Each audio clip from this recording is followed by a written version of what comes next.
everyone, and welcome to episode 7 of the Crag Chat Podcast. I am very excited today to have Kaya on the podcast with us. Kaya, thanks so much for being here. Yeah, thanks for having me. So, what's life look like for you? I know that life has taken many different versions over the past couple of years, at least from my perspective, seeing the things that you're doing on social media. What are you doing right now? What's up? What am I doing right now? Today, I spent a lot of time trying to track down a missing UPS or a FedEx package. I'm also negotiating with a couple different brands who I'm trying to get to sponsor an upcoming Girls Gone Wide climbing film. Girls Gone Wide, Screaming Sky Crack. Ooh, I like it. Yeah, there's this climb out in Grand Canyon that we're trying to go do. There's an off with pitch at the very top. And it just looks rad. It's like 32 miles of hiking, and it's like this 32 crazy, miles one way? 32 miles round trip. So 16 miles in, 4-pitch off-width climb, and then 16 miles out. Dang. So it's kind of intense. Yeah. That's epic, though. Yeah, I'm pretty excited about it. It's epic. Like, I've seen photos of the whole thing, and like in the Grand Canyon, they don't have towers. They have these things called like temples. So they're just these like massive, like blocky structures, and they're just like these like huge temples. Yeah, I'm really excited I'm trying to fundraise for that. I'm writing my book. I am coordinating with this store in Moab who's now selling my Girls Gone Wide shirts. So I saw that. That's so exciting. Yeah, I'm doing a lot of like prep work. I'm not doing a lot of like actually go out and get stuff right now. I'm doing a lot of like asking for money and asking for product and like managing things from the back end. But yeah. Yeah. Cool. Well, I think it's so funny because I think often as people that are creatives, people don't understand you have to be doing 8 billion things at once. It's a lot of pre-work and it's a lot of post-work. Like, the fun part of my job is when I actually get to go do the thing and like take photos or videos, but that's like 10% of the job. You know? For sure. Yeah. So one of the photos that I saw that you posted recently, or I guess it was maybe a story, was you got to see Rex. Rex is a dog. Whose dog is Rex? Rex is my neighbor's dog. Okay. So I live in Moab, Utah, and we live on this kind of little like secluded spit of land that doesn't really have any other houses nearby except for one trailer. And our neighbor, Jessie, lives in the trailer, and with her baby puppy, res dog, basically. Rex is so cute. He's black and white, right? He's the cutest thing I've ever seen in my life. When I first met Rex, he was this big. Oh my gosh. Yeah. And now, I don't know if you can see him. Aw, Rex. Yeah, but he's a big puppy now. Yeah, but I get to take him out. I'm like the fun aunt. So I get to take him out on weekends or weekdays when his mom is working. And then you get to drop him off. And then I get to drop him off. So I get to do all the fun stuff. I don't have to do any of the hard stuff. I literally saw today Alex Honnold and Sandy, they had their baby. I wonder if there's they need anyone to just quick stop in and babysit for a while and drop him back off. I'm sure they need that. Yeah. Although I feel like having a newborn is something that they're going to want to revel in for a while. Oh, for sure. Climbing memes. That I know you post a lot of climbing memes. Are there any that recently you've just been that's funny? Yeah, the crisp shawarma. That account's so good. That account is so good. They posted one the other day that is literally just every day I try to send my project. And I don't know why this one right here. It's just every day I try to send my project and then I was oh God. And that's just me. That's my whole life. It's every day I just try and send it. And every day I'm just yeah. And so nothing. You're projecting, tell me what you're projecting right now. Life. I'm fucking projecting everything. No, right now I'm kind of projecting the Crack House, which is this, it gets a YDS grade, which I don't really know why, but it's a V8 boulder problem and also gets a 513 minus YDS grade. And it's weird. Yeah, I don't know why, because no one's ever going to climb it with a rope and cams. Yeah, it's probably 60 5 feet long, and it's not like a boulder as so far as like you don't go up and down it, you traverse it because it's a roof crack. And it's actually primarily a hand crack, which is funny because it's like you think like, oh, a hand crack, like that's easy, I can do that. But it's like it's the hardest hand crack you've ever done in your entire life. Not to interrupt you, but I personally do not think a hand crack that looks easy, because I have never crack climbed in my entire life. And the other day we went to a gym in Florida. It's like a gym that basically has walls that represent all the like outdoor crags in the US. Like not all of them. That's like cool. a bunch. It's super cool. It's like this guy from Florida, his name's Mark. He went on a trip to, I believe, Foster Falls in Tennessee. And then he was like, we don't have any climbing in Florida. I'm going to make some. And then he just like made this whole gym. And there were cracks to mimic red rocks. I like put my hand in there. I was like, yep, I have no idea. Yeah, it's not intuitive. I think crack climbing is one of those sports where it's like, it's not intuitive at all. Like when you come to rock climbing, like most people can understand the concept of like, let's grip something. And then when you get to crack climbing, you're just like what? Like it's how do a I totally unlearned skill. Yeah. Well, that's cool. I definitely would like to try it at some point. We talked a bit briefly before we started the podcast about things we're trying to work on. We both said that we wanted to express more gratitude in our lives. One thing I'm trying to work on is pushing myself to do things that I'm uncomfortable with and like truly being uncomfortable. And I think that's so important in climbing because you're going to be uncomfortable a lot. Yeah, no, that's true. So as far as climbing, I know a bit about how you got started. Very standard story. My boyfriend got me into climbing. He was at the gym and then I went and joined him and was like, wow, this is rad. Yeah. So was it like love at first sight or was it kind of like a slow burn or how'd you feel at first? You remember?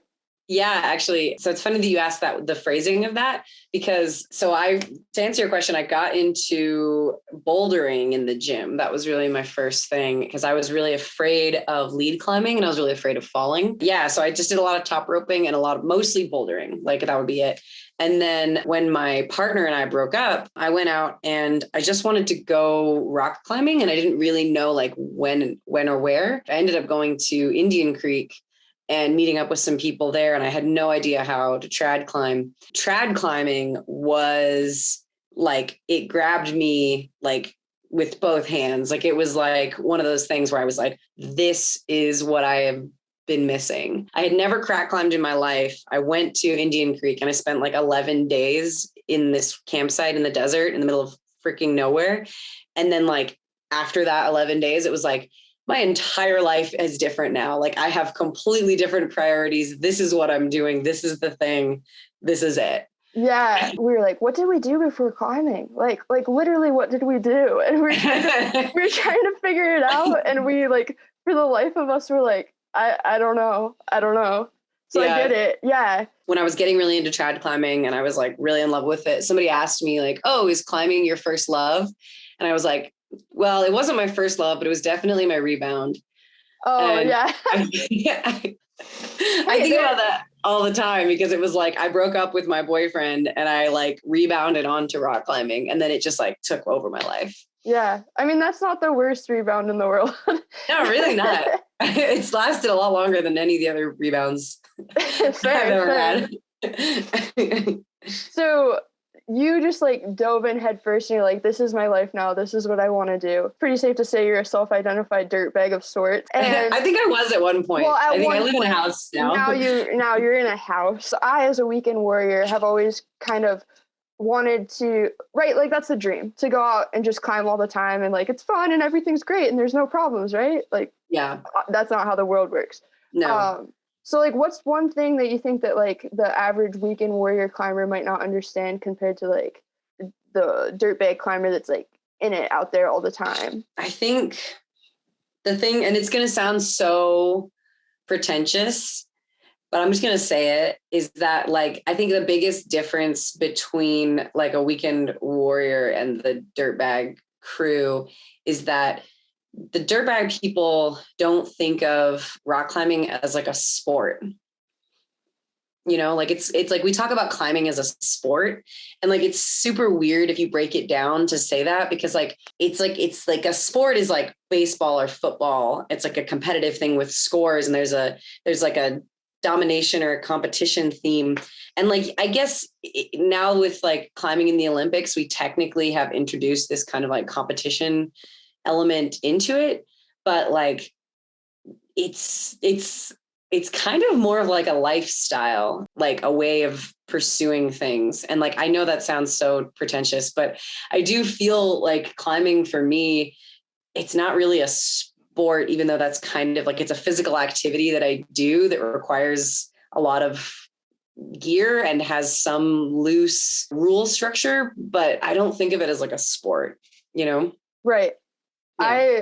I 100%, I don't think that sounds pretentious at all, but I understand your hesitancy to say it. It can become such a lifestyle, because I know like for Jed and myself, I mean, like if it's nice outside, we're going climbing. If Yeah. it's not nice outside, we're finding a gym to go climbing. Yeah. So, Yeah. like, it's just one of those things. So I totally hear you on that. Yeah. And that's not to say that every weekend warrior does not like only thinks of it as a sport, but I think there's like a difference between like seeing climbing as this like activity you do versus like seeing climbing as like the only thing that you can do, you know? And like some people feel the way about it where it's like, oh, it's just this like fun activity that I do in the weekends and stuff. And some people are like, no, this is everything, you know? And like, that's like kind of like, I see like the dirtbag experience for a lot of people.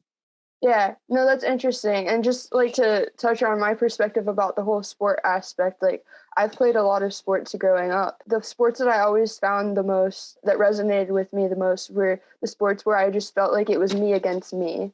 And so like running. And then when I found climbing, that's the same way that I felt. So like it is a sport in that sense as well, where it's like you're just trying to improve your own performance and your own, just like your own mentality around it all too. I don't know if this is the way that you feel, but I know I've gained a lot of confidence from sending climbs or even learning certain things on climbs.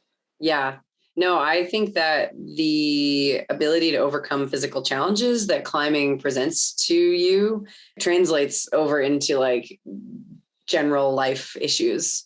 And like, yeah, I think that that's really prevalent in like women in climbing in particular. Yeah, I think that there's a particular type of empowerment that women experience specifically when rock climbing that I think is just a little bit different from the way that like men are raised and men like experience challenges. What specifically do you think? Well, so like I work with a lot of women in climbing, and like, cause I do crack clinics with Mary over the summer. And then I work with She Moves Mountains. It's like a all women's climbing organization, and they run clinics and they have like all female guides and all female staff. And like, it's just, they're really trying to promote women in climbing. I've done a few like one-on-one sessions with friends and stuff like that. And I work with a lot of people who work with people who have trauma. And one of the things that people do in order to help someone overcome trauma is to have them overcome a physical challenge. When you can overcome a physical challenge, it allows you to see that you're stronger than something external to you.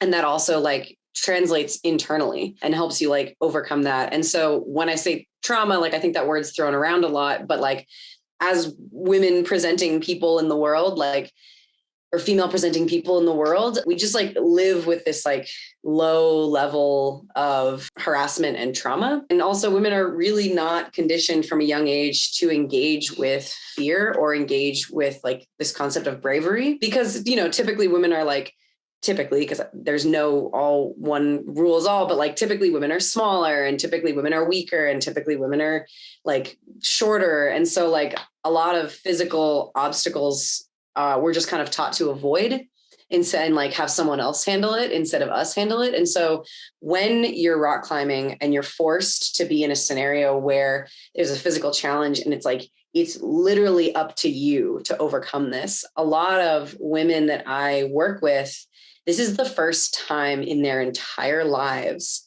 that it has been up to them to overcome something physical. There's a lot of ways that can manifest. And I do think that sometimes it can be really traumatic. Like, I think sometimes it can be hard and people will come up against that and like have a reaction and be like, I can't do this, and step away. And when that happens, you have to lower the challenge. Basically, you have to make something a little bit easier. But a lot of times when women come up against something, particularly in climbing, they will overcome that challenge physically.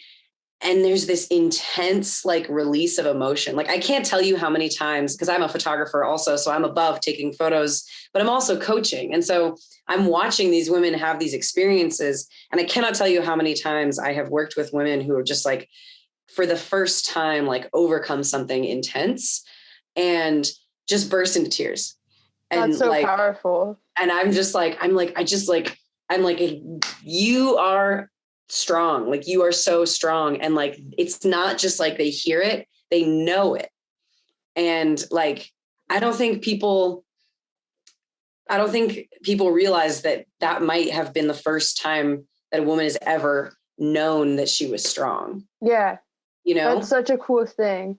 Yeah. So, and just like, as far as like how climbing affects your confidence level, like I think for women in particular, it can be this like really revolutionary experience. And so it has helped me in that way for sure. And so like when I can bring that to other people, it's just like chef's kiss. That's the stuff right there. It's an incredible feeling. I know that there have been moments where I have felt that someone's done that for me, or I've been able to do that for someone as well. Just like in any sort of degree, you see someone believe in themselves, and it's just really cool to experience that. It's like, it's one of those things you just have to be there for and experience. Yeah, it's amazing. It's really incredible. And I've definitely had that experience too, like for myself, where I've like overcome something and been like, I can do this, you know, and like, it's just, it's very powerful.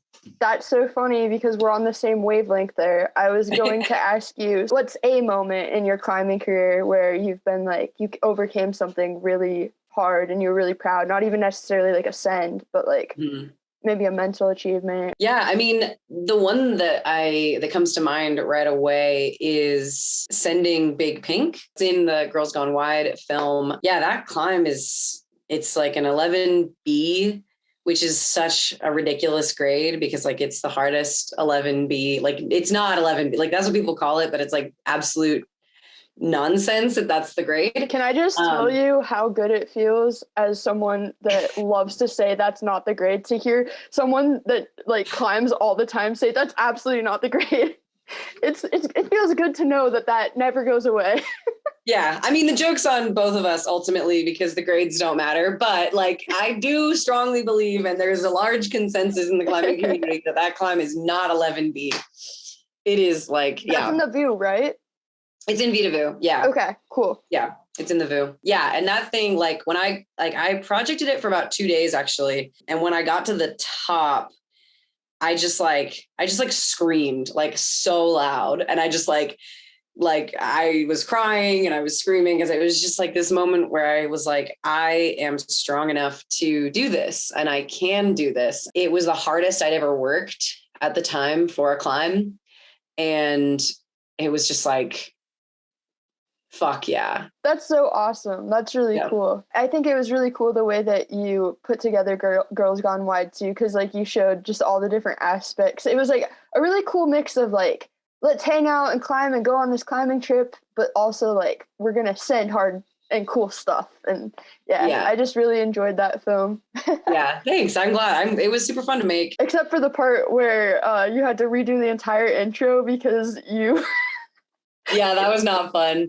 Also, the part where I deleted like a half a day's worth of work on accident. That was really bad. It was, so I ended up really screwing myself over when I was editing it because I told myself I had a whole month to edit it. And I ended up not starting until like I had 10 days left. And so it was like, I think I spent probably like 120 hours editing. I don't doubt that. And that was 10-hour days 10 days in a row, 10 to 12 hour days. Like, just like, I literally just sat here in this seat and like looked here and I just did this.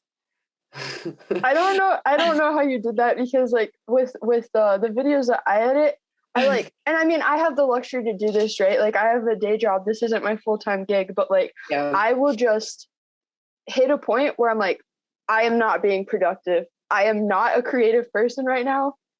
Let's do something else. Even if it's literally just like, get up, go for a walk. Well, for me, I like to go for a run or whatever. Like, It's just, you hit that point and you're like, I'm going to produce garbage, just absolute garbage right now. Yeah. Yeah. Well, that was my whole thing, is like the whole time I was like, this is trash. This is absolute trash. And like, that's my creative process, is I just sit in front of a keyboard and my computer, and I just say to myself, God, this is absolute garbage. No one's ever going to watch this. This is the worst thing anyone's ever made. And then I do that for 120 hours. And at the end, I'm like, wow, I did see after I made something. Like, yeah, I totally feel that. Yeah, it's That's bad. so funny. That's me trying to work on the positivity and gratefulness. Like, I need to get rid of that voice that just sits there and tells me that everything I make is garbage. But I think that that's how you know it matters, right? If you are so concerned, like if you think this is absolute trash, this doesn't add any value to the world, like I want this to mean more, that's how you know you're doing something right, is because it matters, or at least it matters to you. And that's what life's about, is doing things that matter to you. Yeah. No, that's real. That's totally real. Yeah. So I climb at the Red River Gorge a lot. That's like primarily where I climb. Mm-hmm. And at the Red, one of the things there is this drink called Ale. It's like this ginger ale drink. It's really nothing special, but for whatever reason, whenever I think of the Red, I associate like the taste of Ale. So what, is there anything like a smell or a taste that you associate with like climbing? I'm curious. Probably the taste of metal, because when you're trad climbing, you often like pull the cam up and like put the cam in your mouth and then readjust the cam and put it in the crack. So either the taste of metal or the taste of the rope, because a lot of times you'll pull a rope up, put it in your teeth, and then clip it. Uh-huh. Yeah. So probably just the taste of metal and rope. Yum. Yeah, yum. I don't know. I don't have anything like, I guess like the only other thing I think of was potentially bubbly water, because I drink a lot of bubbly water. I don't really bring a lot of beer to the crag. Pretty much will bring like 3 or 4 bubbly waters to the crag if I'm going to go rock climbing. For a while, I saw something about you like made some sort of more public statement, I guess. Hey, I am going to be sober for a minute as far as alcohol. Like, walk me through that. Like, what were your reasonings or whatever behind that? Yeah, I mean, I think like there's alcoholism in my family, and it kind of runs in the family. And I have gone through periods in my life of like extreme extreme excess as far as alcohol is concerned. And I've also gone through periods in my life where I just decide to like completely do without it. And I'm kind of getting to the age where I feel like it's giving me less and less.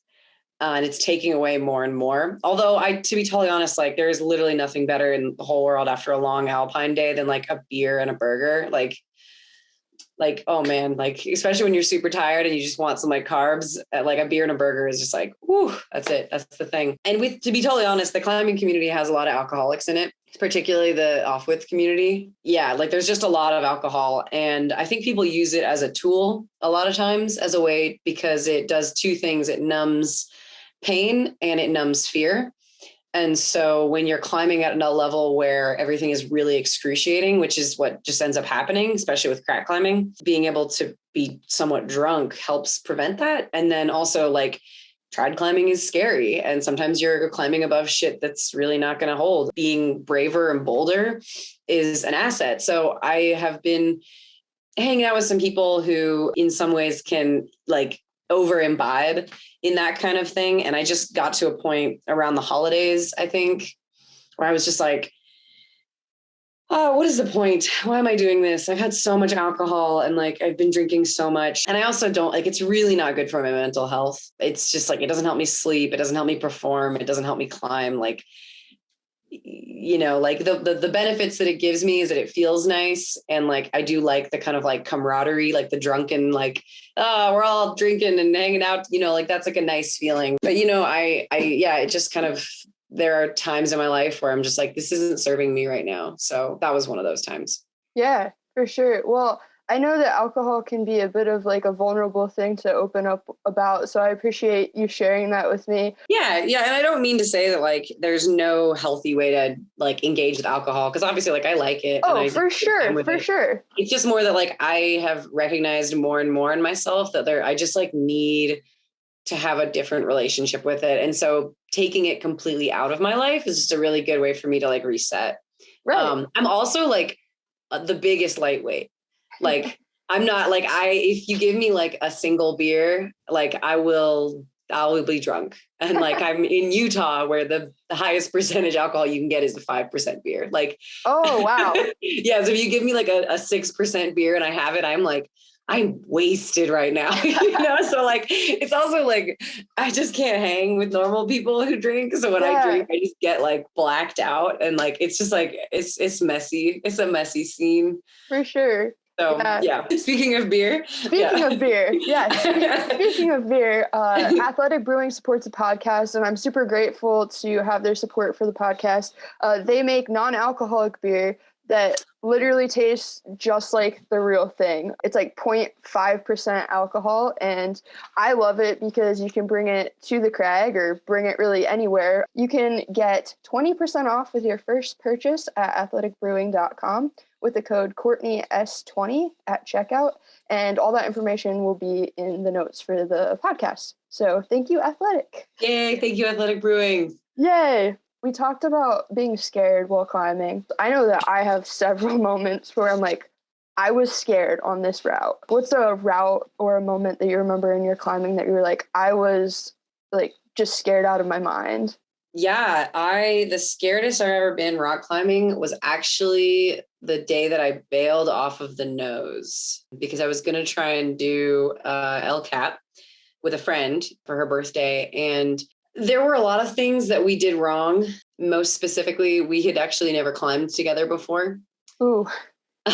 We'd been friends for years. We'd never climbed together before. We just decided to go for the nose because we both knew how to trad climb. We both knew how to aid climb.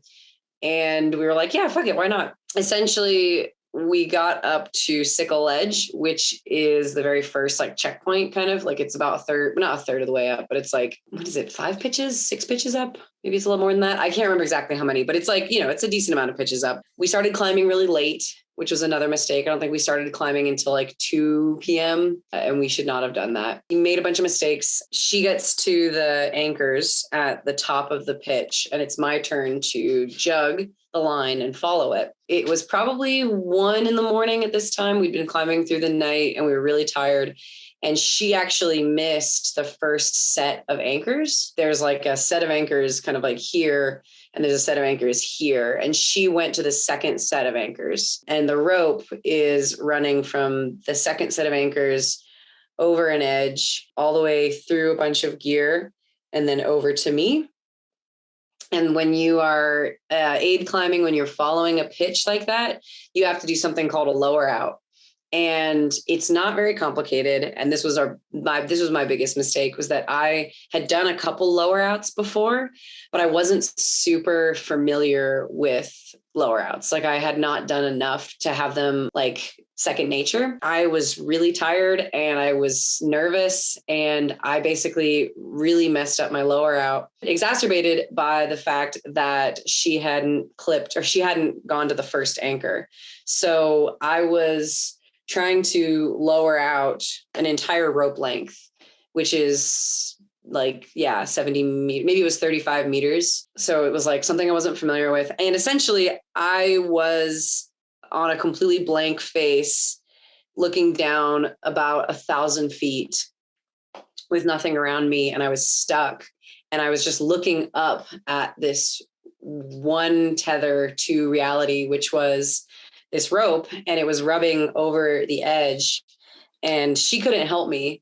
And I was just so alone and so afraid and so tired. And I was like, I do not want to die right now. And I think like, that's probably the scariest I've ever been climbing, and probably the closest to dying that I've ever been, because I wasn't experienced enough. We did a bunch of things wrong. And yeah, that day, like once we got up there, I was just like, I don't think I can do this. Like, I obviously need to do more training. I need to not have this happen. Yeah. And we ended up bailing. But yeah, that was probably the scariest I've ever been rock climbing.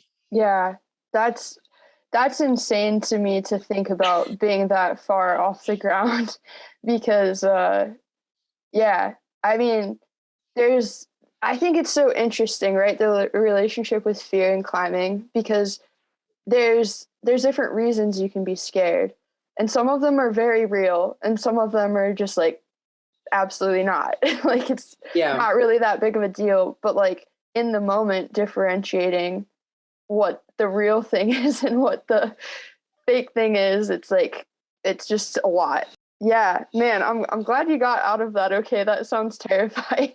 Yeah, it was bad. It was a bad thing. But 60% of people who try the nose for the first time bail off of it. So I am joining a noble group of climbers who tried the nose and then bailed.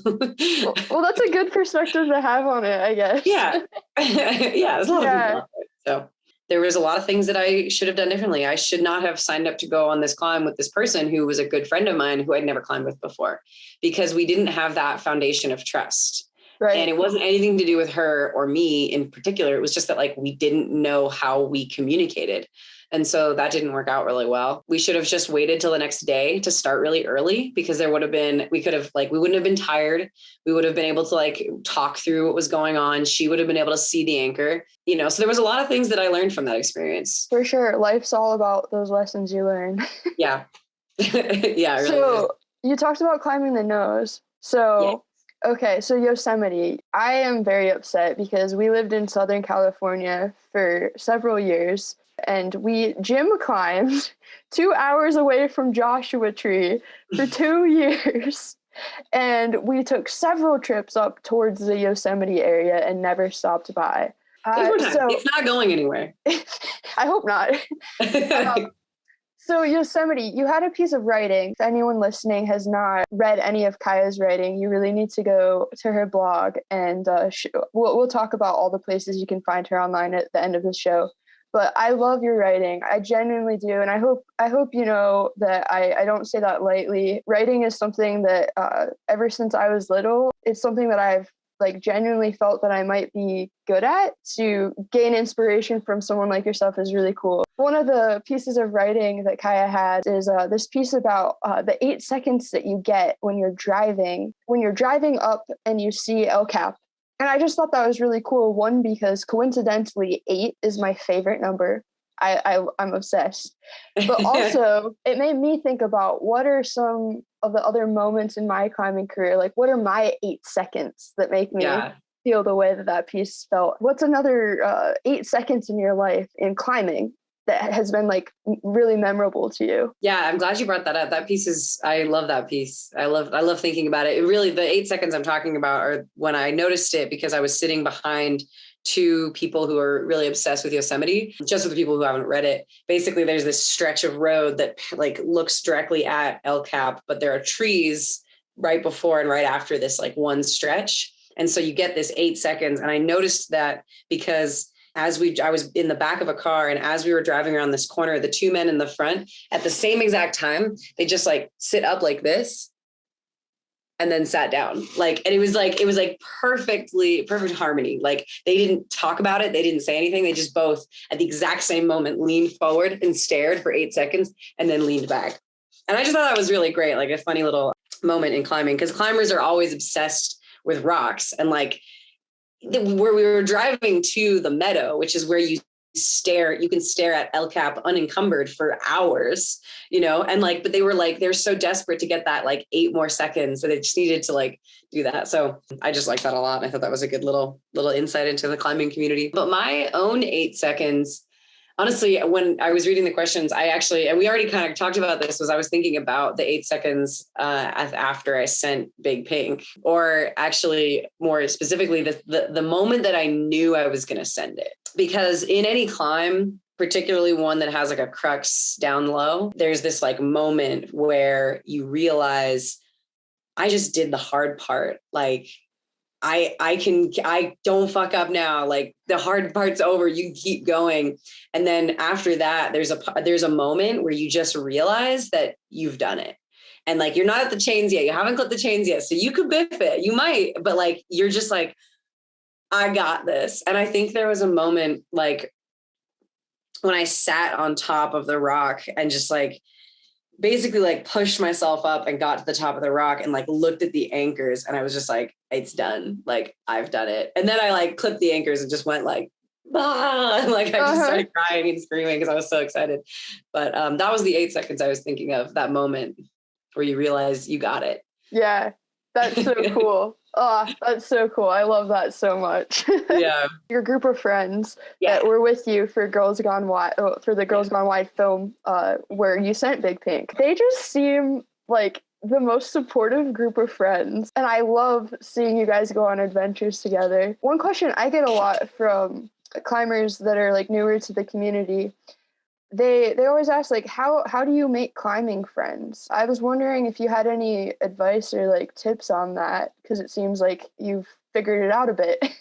Yeah, I think that the best advice that I can give new climbers would be to find people who are genuinely excited about your successes. And I think that's like the most important part. And you don't always know who those people are, because I mean, yeah, in the Girls Gone Wide film, like me and Mary and Sam and Sadie are all really supportive of each other, but like it took a long time. And during that trip, there were actually some people on the trip that are not in the film that like me and Mary were having a lot of problems with because like they were good friends of ours who were just not being supportive and who were like not psyched. And we were like, we're here doing this thing. So it's like, you know, you're never going to not be surrounded by people who are like, you're kind of not vibing with, but basically find the people in your life that like when you send, look at you and say, fuck yes. And they mean it. And they're so psyched, because that is where you're going to find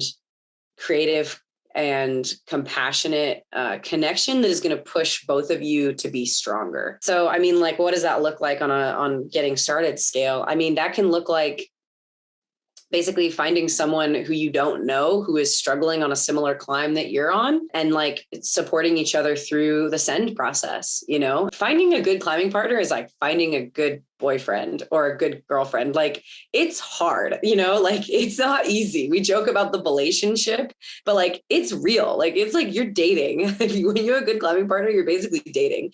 So yeah, being able to find someone who is genuinely excited about your successes, who you are also genuinely excited to support, someone who you have good communication with, someone who is interested in the same things that you're interested in. So, you know, and like, another thing I would say is don't try and force connection where there is none. Like I see a lot of people climbing with their partners, like their boyfriends or girlfriends or non-binary friends. You don't have to be into all the things that your partner is into.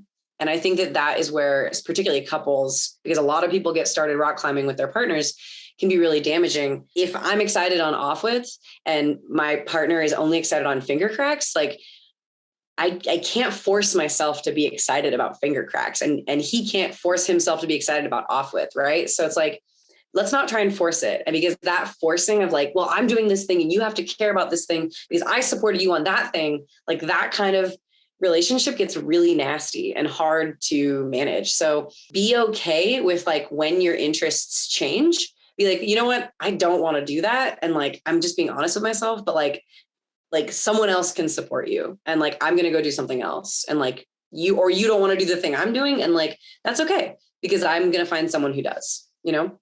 Yeah. So. No, I totally feel that. I hear all the things that you're saying, because I think that, you know, I've been privileged to, my husband and I actually started kind of climbing together. You know, he's my go-to climbing partner and we tend to like all the same things. But even that being said, we've had a lot of conversations about, you know, what is it that we like? What is it that we don't like? What are the types of places or the types of people we're trying to be around?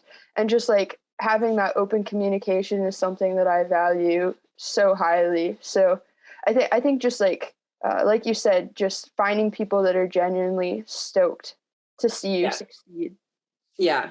Yeah. And that's the great thing about me and Mary and Sam and Sadie, is that like, I just supported Sadie on sending the fat cracks at the crack house, which is a variation of the crack house. And she sent it and I was so psyched for her. And she had such a good day. And like, when you can find that in yourself to be excited for somebody else who is sending the thing that you want to send, that's really important too. You know, something that helped me.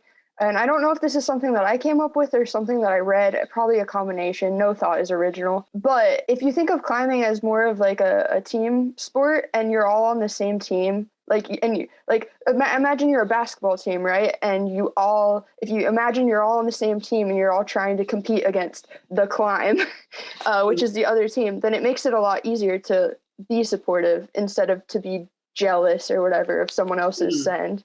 And that's just the way that I try to look at it because, no one wants to be that person that's like, just like super upset that someone else sent their project.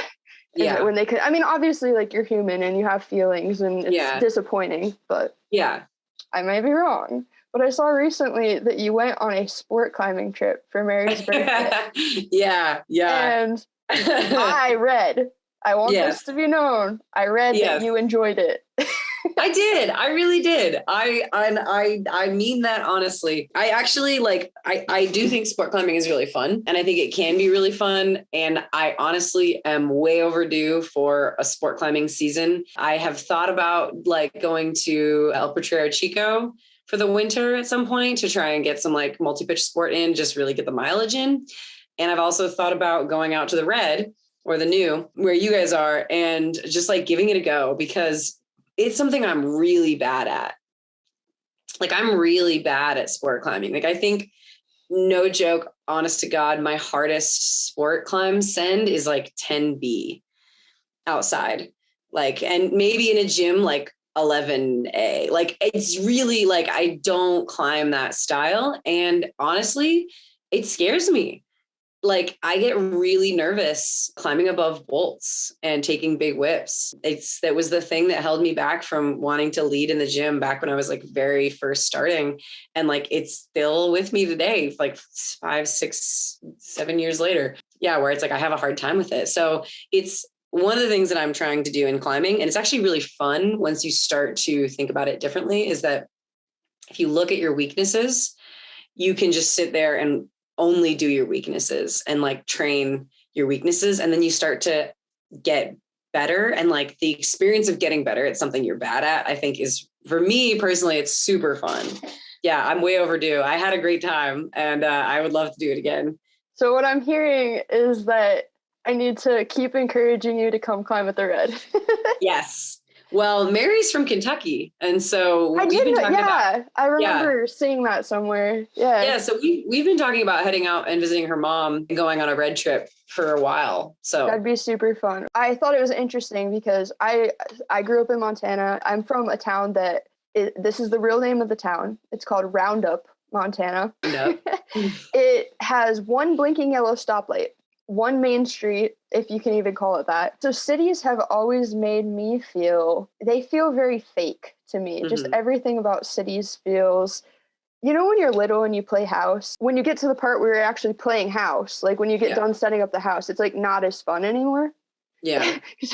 That's how cities make me feel. I feel like, everyone's just like so busy trying to work on building their city all the time that they forget to like live in it. Yeah. And you were at some sort of convention. It was like an outdoor convention and you expressed some feelings about how cities made you feel. Outdoor retailer, probably? I think that's what it was because you were trying to decide if popsicle sticks were efficient business cards, which I really enjoyed. I like really screwed the pooch on that one. I was supposed to get business cards made and then like I just totally didn't have time because I was doing a lot of other things. So I showed up at OR with a bunch of like handwritten like little pieces of paper with my name and number on them. Yeah, like you grew up in Santa Monica, correct? Santa Cruz, California. Santa Cruz. Okay. There's so many Santas. Yeah. Especially around Christmas. Yeah. No, so that's a city, right? Yeah, it's probably 60,000 people. It's not like a huge city. It's, spitting distance from San Francisco, which is a proper city. But yeah, I grew up kind of in a coastal town. The feelings that you mentioned at outdoor retail, was that I mean, you kind of essentially what I'm referring to is like you said something about you just wanted to get out. Yeah. What? Why? Well, so I think one of the things I always quote when I'm in a city is, do you ever watch the show Firefly? Oh, I haven't, but Jed loves it. So Yeah. quote away.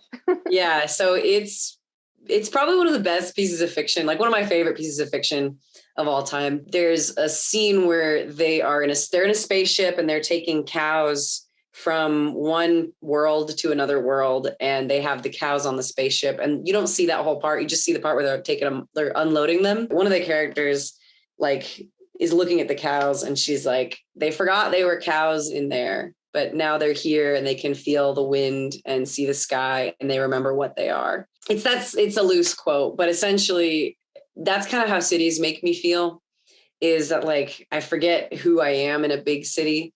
And that's not to say that there's not charm in cities. I have friends who really thrive in that kind of environment.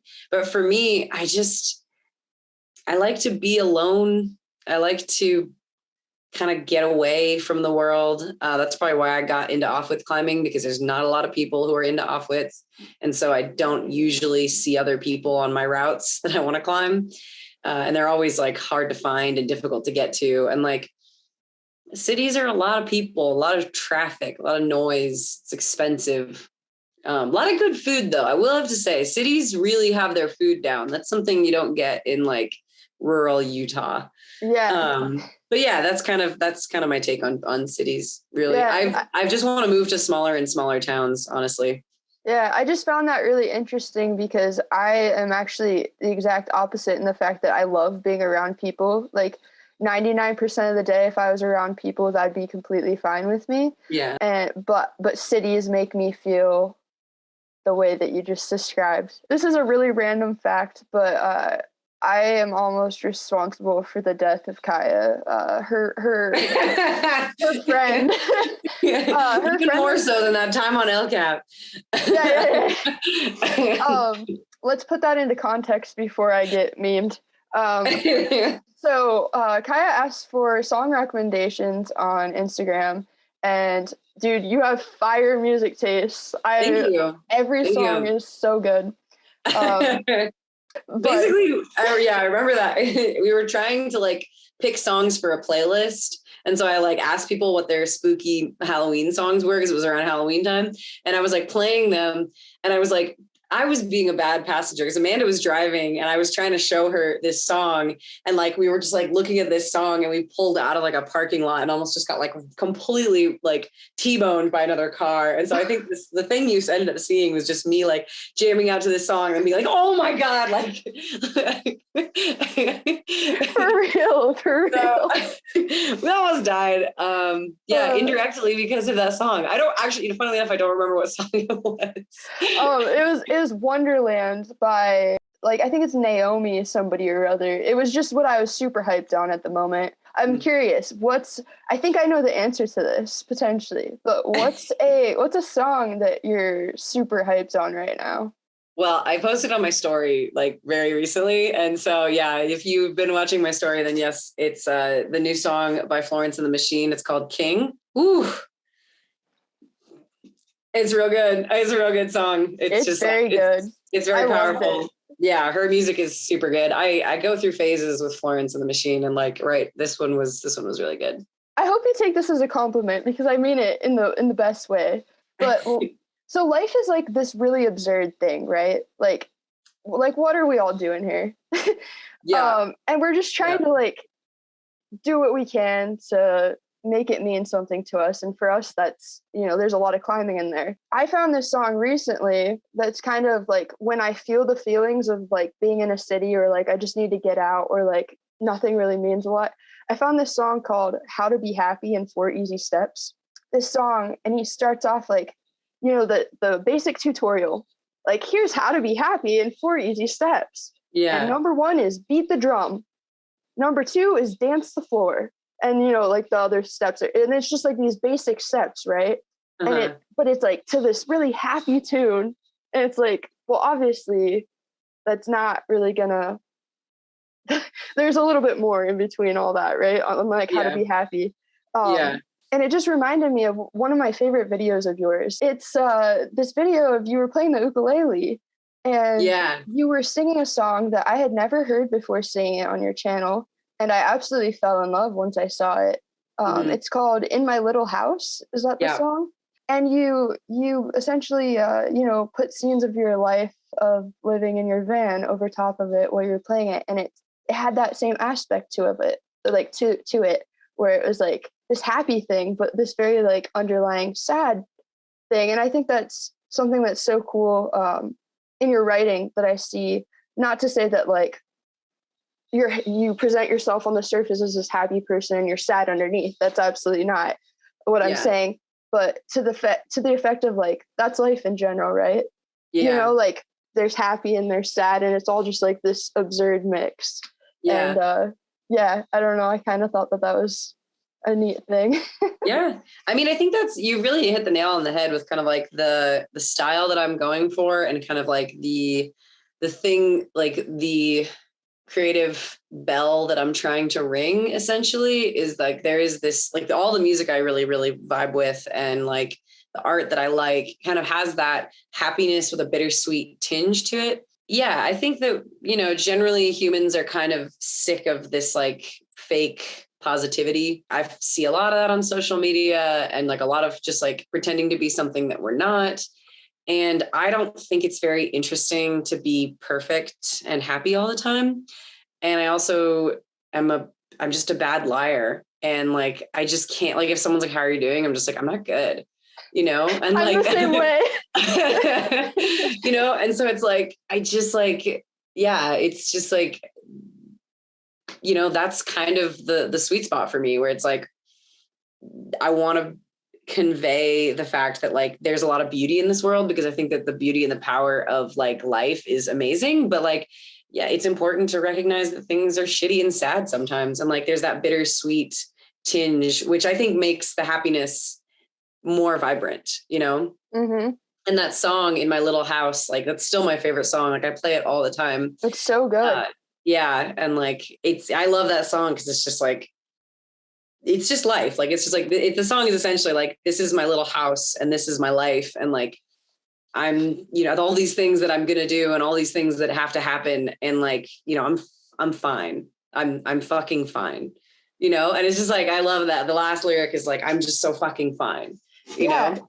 So, and if you haven't, all these things if you haven't checked out Kaya, you need to just go on all the internet sources and just read everything and watch everything and just feel all the feelings, because it will happen. Trust me. I got a lot of feelings. I feel a lot of feelings. So I talk about those online if you want to see my feelings.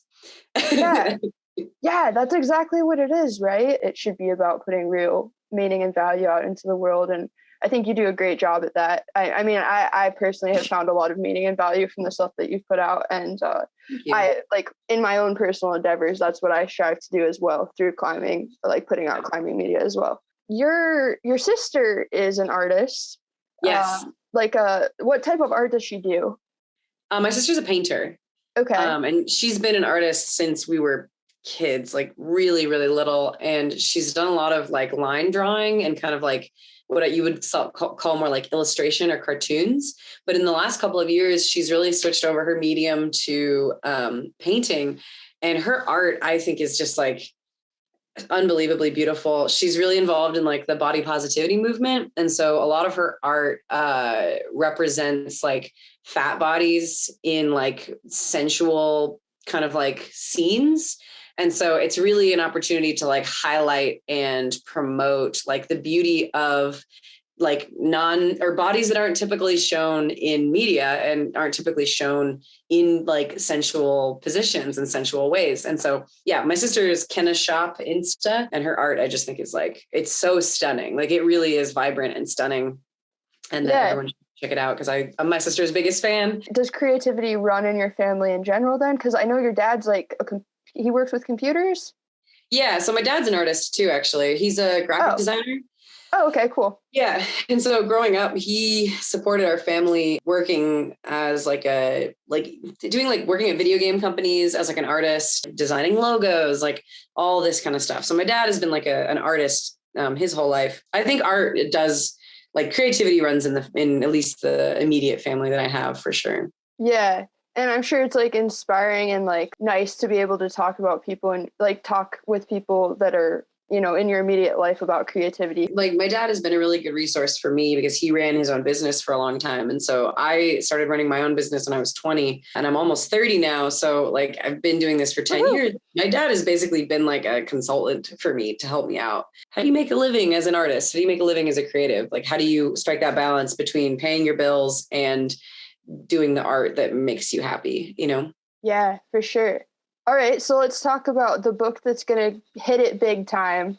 And then if you want to. No, we can talk about it. We just, you know, that process where it's like, I'm sitting there editing and I just think it's terrible for 120 hours. Yeah, you're in the trash phase. I'm in the trash phase, right? It's all garbage. No one's going to read it. Everyone's going to hate it. I'm just going to name this podcast, This is Trash. This is trash. When she travels, Kaya Lindsay, this is trash. I'm writing a book. It's pretty much done. It's not pretty much done. Most of the words are on the page, which is like that's probably like 50% of the work. It's not a book about climbing or van life, which is kind of what people, I think, mostly associate me with. It's actually a book about rafting the Grand Canyon, which I did over COVID back in 2020. Yeah, it's about rafting the Grand Canyon. It's about a breakup. It's about letting go of control. It's about kind of like the rivers that run through all of our lives and kind of like how we can interact with the never-ending passage of time, essentially.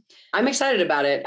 It's the first time I've ever tackled a writing project of this size, and I'm really going into it blind. I'm doing a lot of Googling, a lot of YouTubing. I'll be like, how to write a book, like how to pitch a publisher. Like, just like, I don't really know what I'm doing, but I do believe in the content. And I think that I have, at the end of it, I think I'm going to have 50,000 words that I don't hate and that I think at least 10 people will buy.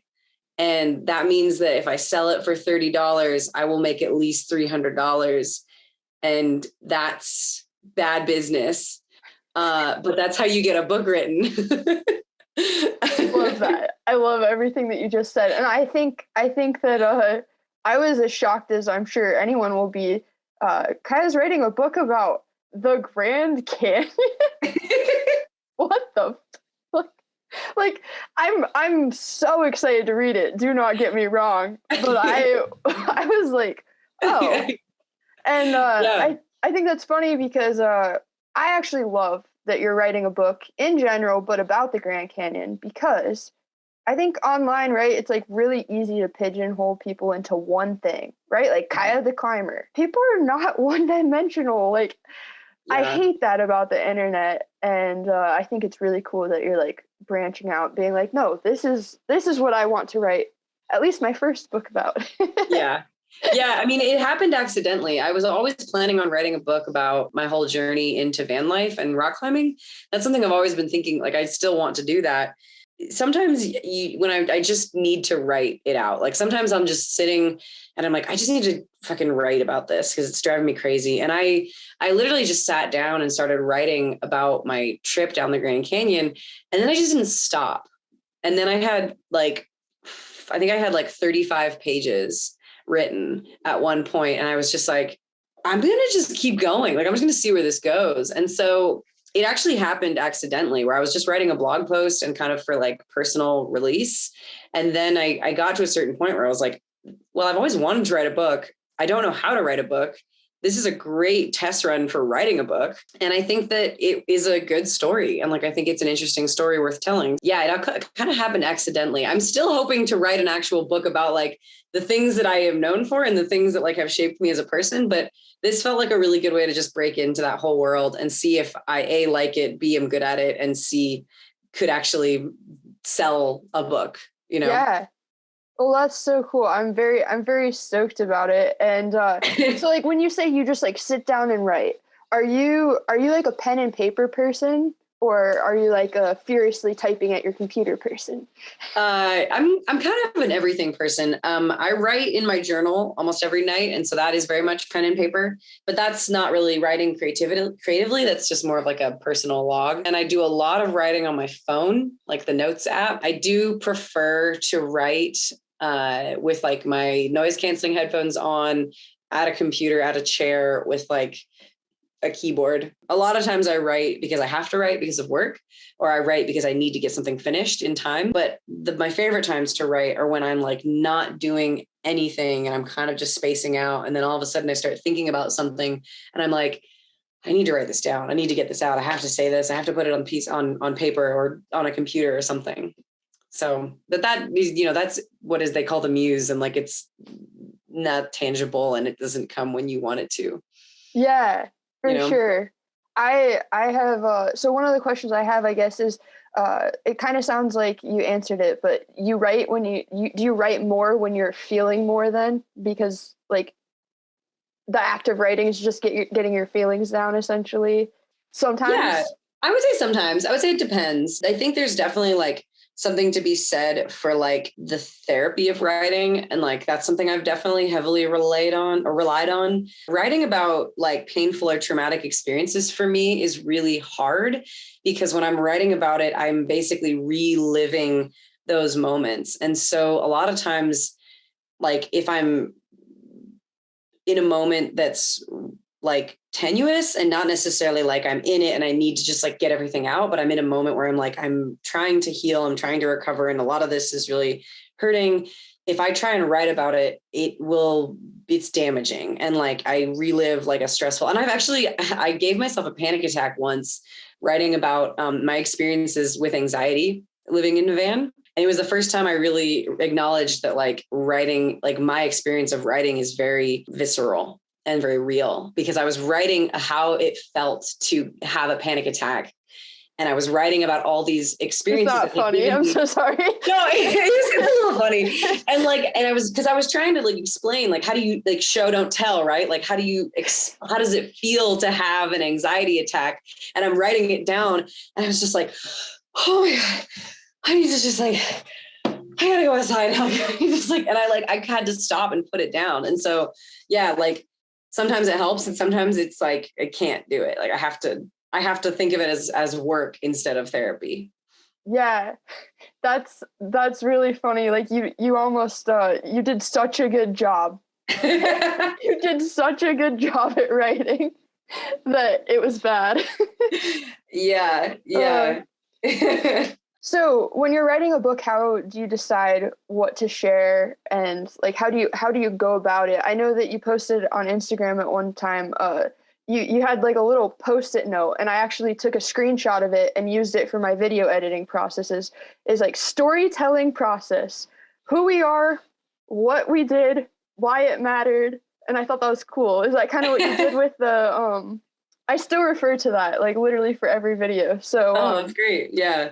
Is that kind of what you did? What we did, why it mattered. Yeah, no, I mean, that's really like the format for me. I mean, one of the things that's been interesting about doing the whole like writing a book thing is that I've done a lot of research on like the skill of writing a book. And it's like anything else. Like it's a skill, like being good at business is a skill, or, being good at math is a skill. Like it's a thing that you have to learn. And so it's been interesting to kind of deconstruct that. And so I guess like to sit down and write a story often I think comes from inspiration, but a lot of times what's inspiring and what's therapeutic is not necessarily meaningful to other people. And so what you're trying to do, and what I've kind of been trying to do with my writing, is create something that offers value to people. There's no story without resolution, right? Like every story is the hero's journey of like, a stranger comes to town or a hero leaves his home. And so, yeah, the process of learning how to write a book has been like, okay, so like, who are the people in the story and why does it matter that they are in the story? And then like, what is the problem that I am trying to solve? And then what happened? And then how did I fix that problem? And it sounds very unsexy when you say it like that. But yeah, that's kind of like the structure that I've been trying to follow as far as like writing a book. But this again is just my first attempt. And so like, I'm going to see how this goes. I think I have a decent story and I think I have a decent arc, but I haven't actually shown anyone my book yet, except for me. Oh, wow. Yeah. So no one's seen it. It's on my computer and it's like almost 50,000 words. And I'm just getting to the point, I think in the next couple of weeks, where I feel like I can send it to someone and be like, what do you think? Uh-huh. Does this make sense? Do you have those people that are like your go-tos with your writing? Yeah. My housemate Amanda, who lives across the hall from me. She's the first person I'll probably show it to, because she actually is an editor by trade. Like her job, she works in a magazine. She doesn't edit fiction, but she is an editor. So I'm going to send it to her. Yeah. I'll probably send it to my dad and just see what he thinks. I'll probably send it to my mom. I'll probably send it out to like the very small circle of people and get feedback and then sit with it for a long time, because then the next thing that I need to do is try and get a publisher and try and get an agent. And that whole process is going to be really shredding. And I really just kind of need like the people that are closest to me to be like, you got it, you can do it, go Kaya, and like, it's hard to put my writing out there. For sure. Like I know when I put any video out or any writing, anything creative, when I like that moment that I hit publish or send or whatever, it's like, it gives you a little bit of like like you're riding a roller coaster, because it's people, people don't understand. Some people don't understand that it's like, it's not just like this thing that you made, like it is you in a way, And I think it probably is unhealthy to say it is you. Like there should be a little bit more attachment from that, but like in a way it kind of is, It is you. I mean, I think you nailed it. Like, I don't think that like, to make anything worth making, it's a part of you, like, funnily enough, like the first couple screenings I did of Girls Gone Wide, when I was editing it, I sit in front of my housemates and like, I had to sit in the other room because I couldn't I couldn't watch, and I'd watched it like hundreds of times. So I've been sitting there editing and editing and editing. And like, I literally, when I showed it to them, I had to leave the room because I couldn't face like the minorest of criticisms, but from their body language. Like I had to like let them finish. And then I had to be like, okay, I'm ready. Like tell me what you think. Because it's your life force turned into product, like into something consumable. Like, yeah, it is everything. And I mean, particularly the kind of work that like, I think that you and I are both in is like, this is my life. Like I'm giving you my life force right now. And this is like your life, and you're giving all these people your life force. Like, yeah, that's, it comes from the heart, Yeah. And even it's so funny because I try my best. I'm trying to get better at taking, constructive criticism, but it's like when people say things about your work, it feels like such a personal attack because you're like, it's so personal. Yeah. And it can be like the smallest thing. I know somebody one time was like, early on in my YouTube career, I've gotten a lot better about it now, obviously, but like at the start, they're like, you forgot an S on that word. I'm like, you forgot an S on all your words. Like on every word. Like, how dare you? Yeah, exactly. So yeah, definitely taking criticism is a skill. I'm so glad that you feel like you have a story worth telling, because I think that you definitely do, and I'm super, super, super stoked to hear it. It's been really, really great talking to you. I really appreciate you being on and like taking the time out of your day to talk to me. Yeah, no, for sure. If you're ever in Moab or if I'm ever in the Red, we should connect and try and like do the rock climbing. You can show me how to sport climb. Yeah, and you can show me how to crack climb. Yeah. And we can just trade and it'll be cool. Yeah, that'll be great. Before we go, where can people find you online to find all of what you are in the internet world? All of the things. You can find me most prominently on Instagram at One Chick Travels. That's ONECHICK Travels. And then you can also find me. I am on Facebook. I never post there, but One Chick Travels on Facebook, One Chick Travels on TikTok. I do have a TikTok now, and I'm getting in with the kids. The Gen Z, I'm coming for you with my TikTok. And then you can find me on onechicktravels.com for all the writing that we talked about. And I'm also selling Girls Gone Wide shirts. And you can see the Girls Gone Wide film and all sorts of stuff on there. If you are a Twitter person, I'm on Twitter at Kaya Says. It's the only one I don't have lined up with when Chick travels. Yeah. Yeah. Well, thanks for being on, and I'll make sure to put all that information in the description as well. So yeah, perfect. Yeah. And send me that song, the How to Be Happy in